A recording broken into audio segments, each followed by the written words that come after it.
Hello friends, good morning. Radhe Krishna सभी को। मैं पारुल वर्मा आप सभी का स्वागत करती हूँ अपने एनसीईआरटी की उड़ान क्लासेस में।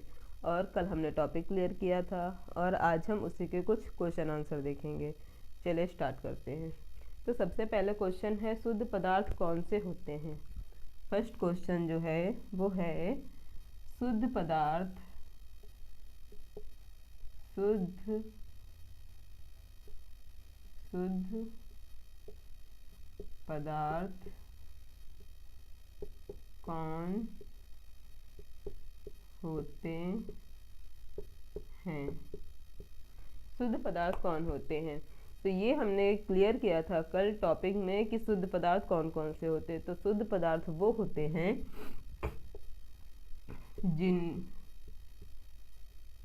जिनके बनने में सिर्फ एक ही प्रकार के अणुओं का प्रयोग होता है। शुद्ध पदार्थ कौन से होते हैं। शुद्ध पदार्थ वो होते हैं जिनके बनने में सिर्फ एक ही प्रकार के अणुओं का उपयोग किया जाता है। एक ही प्रकार के अणु मिलके एक परमाणु का निर्माण करते हैं या फिर एक बड़े अणु का निर्माण करते हैं। जिस तरीके से हमने कल लोहा का एग्जाम्पल दिया था, लोहा जो होता है वो शुद्ध पदार्थ होता है। लोहा शुद्ध होता है क्योंकि इसमें और कुछ भी मिक्स नहीं होता है, सिर्फ और सिर्फ लोहा पाया जाता है। छोटे से छोटा अणु भी लोहे का ही होता है। तो ये रहा हमारा फर्स्ट क्वेश्चन। और अगला क्वेश्चन है हमारा, ऐसे ही हमने 10 क्वेश्चन लिए हैं। इस टॉपिक से हमने 10 क्वेश्चन बनाए थे। वो 10 क्वेश्चन स्टेप बाय स्टेप मैं आपको समझाने वाली हूँ। अगला क्वेश्चन है, वायु क्या है। अगला क्वेश्चन है, वायु है। वायु कैसी है। वायु मिश्रण में है या फिर समांगी है, विषमांगी है, किस टाइप की वायु है, ये इसमें क्वेश्चन में पूछा गया है। तो वायु जो हमारी होती है वो मिश्रण होती है, क्योंकि वायु मिश्रण से 2-3 चीज़ों के मिलने से बनती है। और वायु किस किस से मिलने से बनती है। ये हो गया कार्बन प्लस नाइट्रोजन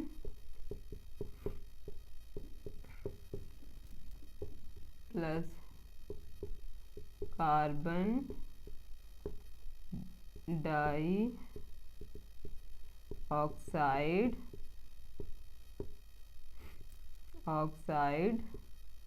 एंड वाष्प।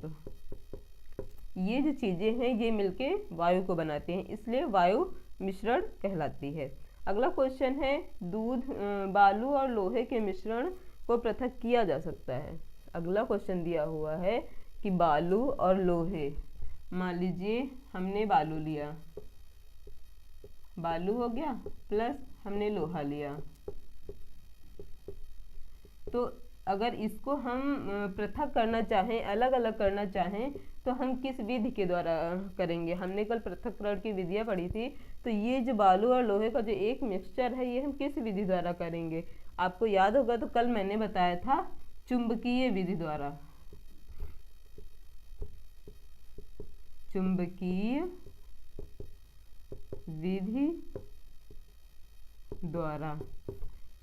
विधि द्वारा अगर हम किसी भी चुंबक को लेके इसके मिश्रण में रोटेट करेंगे तो जितने भी लोहे के जो पार्टिकल होंगे वो सब चुंबक के द्वारा आकर्षित होकर बाहर आ जाते हैं। बालू अलग हो जाती है और लोहा अलग हो जाता है। ये रहा ये क्वेश्चन। अगला क्वेश्चन है, दूध से आइसक्रीम बनाने की विधि क्या कहलाती है। मान लीजिए हमने दूध लिया और दूध से आइसक्रीम अगर हम बनाएंगे क्रीम, तो हमने कल पढ़ा था एक विधि में कि हम दूध से मक्खन निकालते हैं। तो एक द्रव पदार्थ से हम एक ठोस द्रव के पदार्थ में उसको निकाल सकते हैं। मक्खन द्रव से काफ़ी ज़्यादा, मतलब बहुत ज़्यादा तो नहीं लेकिन काफ़ी ज़्यादा मात्रा में ठोस माना जाता है, इसीलिए दूध से आइसक्रीम बनाने की जो क्रिया होगी वो अपकेंद्रण कहलाती है। क्या कहलाती है? अपकेंद्रण। दूध से आइसक्रीम बनाने की क्रिया को हम अपकेंद्रण कहते हैं। और अगर हम ये ले लें कि दूध से जब आइसक्रीम बनाएंगे तो ये किस टाइप का मिश्रण होगा, तो ये आइसक्रीम भी एक मिश्रण के रूप में आती है, क्योंकि आइसक्रीम बनाने के लिए हमें दूध और चीनी का प्रयोग करना पड़ता है। चलिए आगे बढ़ते हैं। अगला क्वेश्चन है, कपूर और साधारण नमक का मिश्रण किस विधि द्वारा पृथक किया जाता है? कपूर और साधारण नमक का जो मिश्रण होता है किस विधि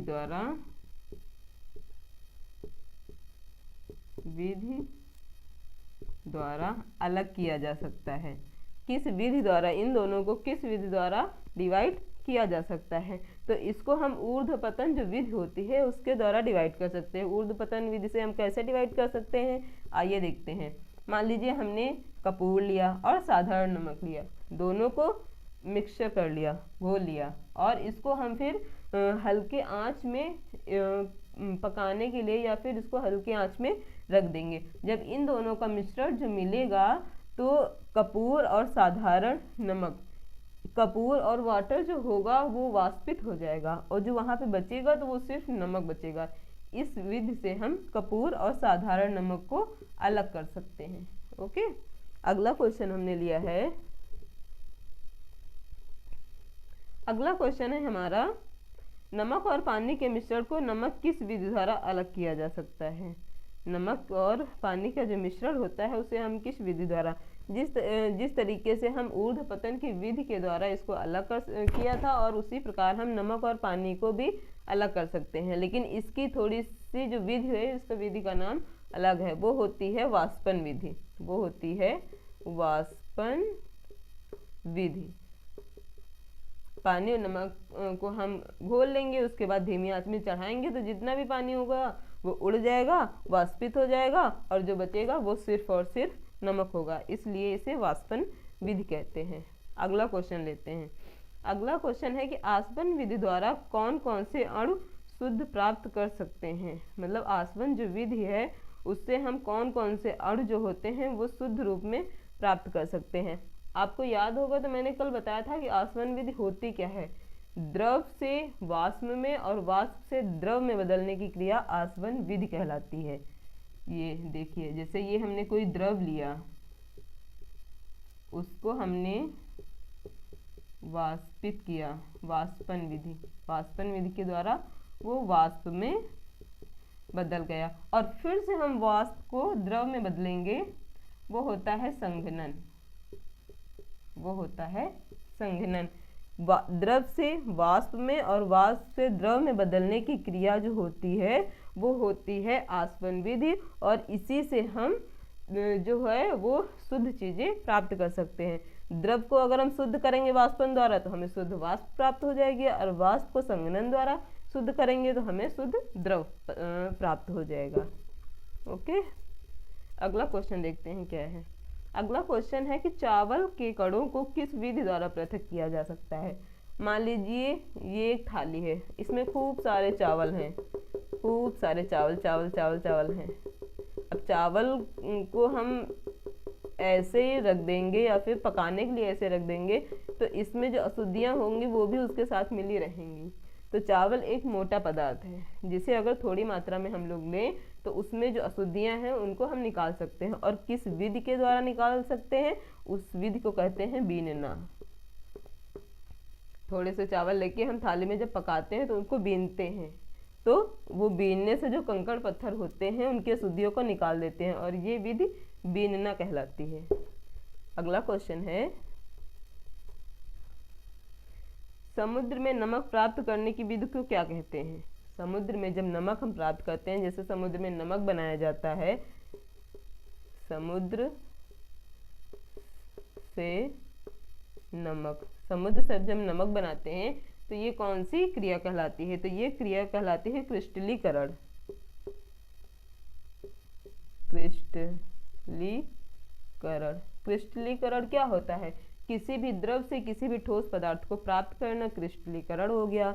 समुद्र होता है, समुद्र के हम थोड़े से पानी को साइड में कहीं पे रख देंगे और जो धूप लगेगी तो उसका जो पानी है वो वाष्पित हो जाएगा और उसमें जो बचेगा वो नमक होता है। तो ये क्रिस्टलीकरण विधि कहलाती है।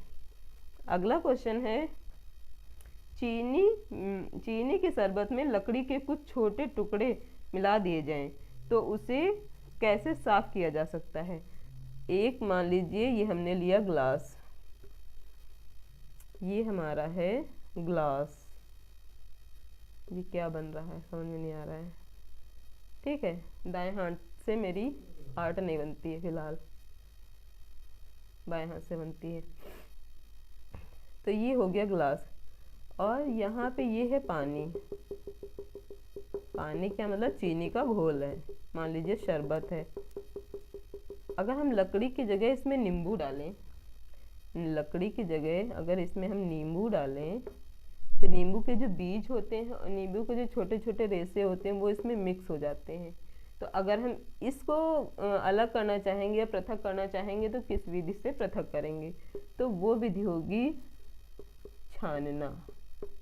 छन्नी होती है, जैसे हम चाय को छानते हैं वैसे ही इसको हम छानने की विधि के द्वारा अलग कर सकते हैं। जैसे हम छानेंगे वैसे इसके नींबू के जो बीज होंगे और इसके जो छोटे छोटे रेशे होते हैं वो अलग हो जाएंगे और हमारा शुद्ध जो लिक्विड होगा वो अलग हो जाएगा, मतलब शुद्ध शरबत जो होगा वो अलग हो जाएगा। तो ये कुछ क्वेश्चन थे, अगर आपको अच्छे लगे हों तो प्लीज़ सपोर्ट करिए, लाइक करिए और प्लीज़ मेरे चैनल को सब्सक्राइब करिए। आगे हम ऐसे ही कंटिन्यू रखेंगे, पहले टॉपिक क्लियर करेंगे और उसके बाद फिर क्वेश्चन क्लियर करेंगे। Thank you.